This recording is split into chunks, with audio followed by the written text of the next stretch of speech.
आज से 13 साल पहले 2 मई 2011 को ये रात के 1 बजे की ही बात थी जब पाकिस्तान के एबटाबाद में अमेरिकन सोल्जर्स ने दुनिया के सबसे खतरनाक आतंकवादी ओसामा बिन लादेन को उसी के घर में घुसकर मार दिया। देखो, हुआ कुछ ये था कि ओसामा बिन लादेन ने साल 1993 से 2001 के बीच अमेरिका पर 3 घातक हमले किए, जिसमें सबसे पहला था साल 1993 का वर्ल्ड ट्रेड सेंटर अटैक, दूसरा था साल 1998 का यूएस एम्बेसीज अटैक और तीसरा और सबसे दर्दनाक था साल 2001 का 9/11 अटैक। इस 1993 ब्लास्ट में टोटल 6 लोगों की जान गई और हजारों की संख्या में लोग इंजर्ड हुए थे। इस 1998 एम्बेसी अटैक में टोटल 224 लोगों की जान गई और 4,500 लोग जख्मी हुए थे। और साल 2001 में जो 9/11 अटैक हुआ था, जो अमेरिकन हिस्ट्री का सबसे खतरनाक अटैक माना जाता है, उसमें 3000 लोग मारे गए थे। और सक्सेसफुल बनाते हुए ओसामा के रूम में जाके उसमें 3 गोलियां कैसे दागी। सबसे पहले मैप्स एंड लोकेशंस पर एक नजर मार लो। ये है अपना भारत और इधर अपने पड़ोसी गरीब देश पाकिस्तान में यहाँ एक सिटी है जिसका नाम है एबटाबाद। जब सील्स ने ओसामा बिन लादेन को मारा उस समय वो यहाँ एबटाबाद में ही छुपके बैठा हुआ था। आपको ये भी पता होना चाहिए कि इस ऑपरेशन के लिए सील टीम के हेलीकॉप्टर्स ने अफगानिस्तान में एक सिटी जलालाबाद से उड़ान भरी थी। ये जलालाबाद ही यूएस नेवी सील्स का बेस था। ओवरऑल इस मिशन में सील्स टीम को जलालाबाद से एबटाबाद जाकर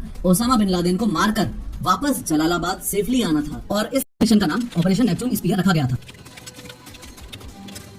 हुआ कुछ यूं कि आज से 13 साल पहले 1 मई 2011 की बात है। रात के 10:30 बज रहे थे। इस ऑपरेशन के लिए जलालाबाद के यूएस बेस में 4 हेलीकॉप्टर्स उड़ान भरने के लिए तैयार हैं। ये दो तो हैं चिनूक हेलीकॉप्टर्स और ये दो हैं ब्लैक हॉक्स। प्लान ये है कि ये दोनों ब्लैक हॉक्स तो उड़ के एबटाबाद जाएंगे और ये दोनों चिनूक यहाँ पर ही बैकअप के लिए स्टैंड बाय पर रहेंगे। अब देर रात में ये दोनों ब्लैक हॉक्स यहाँ से पाकिस्तान के लिए रवाना हो जाते हैं। सबसे बड़ा सवाल यहाँ लोगों के दिमाग में ये आता है कि ऐसा कैसे हो सकता है कि 2 अमेरिकन हेलीकॉप्टर्स पाकिस्तान के एयर स्पेस में फ्लाई करते हुए एबटाबाद जा रहे हैं और पाकिस्तानियों को खबर भी नहीं हो रही है, या यूं कह लो कि पाकिस्तान के रडार्स इन दोनों हेलीकॉप्टर्स को ट्रैक क्यों नहीं कर पा रहे हैं। तो इसका सिंपल सा आंसर है स्टेल्थ टेक्नोलॉजी। असल में दोनों ब्लैक हॉक्स को डिजाइन ही इस तरीके से किया गया था कि इनमें से ना तो साउंड डिटेक्ट हो और ना ही ये रडार में ट्रैक हो पाए। इन शॉर्ट, इस पूरे हेलीकॉप्टर के ऊपर हेवी फैब्रिक की कोटिंग करी गई थी ताकि इसके रडार और इंफ्रारेड विजिबिलिटी कम हो जाए। अब रात को करीबन 1 बजे दोनों हेलीकॉप्टर्स एबटाबाद में ओसामा बिन लादेन के कंपाउंड तक पहुंच जाते हैं। इससे पहले कि सील कमांडोज हेलीकॉप्टर में से उतरकर ओसामा बिन लादेन को शूट करें, ये बहुत ज्यादा जरूरी है कि ओसामा बिन लादेन के इस रहस्यमय दिखने वाले घर या कंपाउंड के स्ट्रक्चर को आप अच्छे से समझ लो। ये जो ऑलमोस्ट ट्रायंगुलर शेप्ड प्रॉपर्टी आपको दिख रही है, ये पाकिस्तान के एबटाबाद नामक शहर में ओसामा के छिपे रहने का ठिकाना था। आप क्लियरली नोटिस कर पा रहे हो कि ये प्रॉपर्टी कितनी ज्यादा आइसोलेटेड है। आसपास सटा हुआ कोई भी मकान आपको देखने को नहीं मिलेगा। इसमें ओसामा बिन लादेन इस टॉप फ्लोर पर यहाँ रहता था। सामने से ये रास्ता है और ये लेफ्ट साइड वाला कंपाउंड खाली पड़ा रहता था। इसमें ये लोग सिर्फ कचरा जलाते थे। ये घर की मेन एंट्रेंस थी और आगे चलकर एक और गेट था। ये पार्किंग वगैरह का स्पेस हो गया और सामने ये जो आपको दिख रहा है ये गेस्ट हाउस था। एक बात आप क्लियरली नोटिस कर पा रहे होंगे कि अगर ओसामा बिन लादेन तक पहुंचना है तो किसी को भी इन दोनों ही गेट्स के अलावा इस गेस्ट हाउस से होकर भी गुजरना ही। अलावा बालकनी वॉल्स हो या बाउंड्री वॉल्स, इस घर की सभी दीवारें बहुत ज्यादा ऊंची थी जो अपने आप में एक डाउट क्रिएट करती थी। यहाँ राइट साइड वाले कंपाउंड में फल और सब्जियां उगाते थे और कुछ खाली जमीन भी पड़ी हुई थी। यहाँ गेस्ट हाउस के थ्रू अंदर जाने का एक रास्ता था। आगे चल के यहाँ एक ऐसे ही शेल्टर बना हुआ था और थोड़ा और आगे चल के मेन घर में एंट्री होती थी। मेन घर की ये 3 मंजिला इमारत थी जिसमें ये है ग्राउंड फ्लोर, ये फर्स्ट फ्लोर और ये सेकंड फ्लोर था। एक बात और जिसे सुनकर आपको ऐसा फील होगा कि पाकिस्तान का ओसामा बिन लादेन को छुपा के रखने में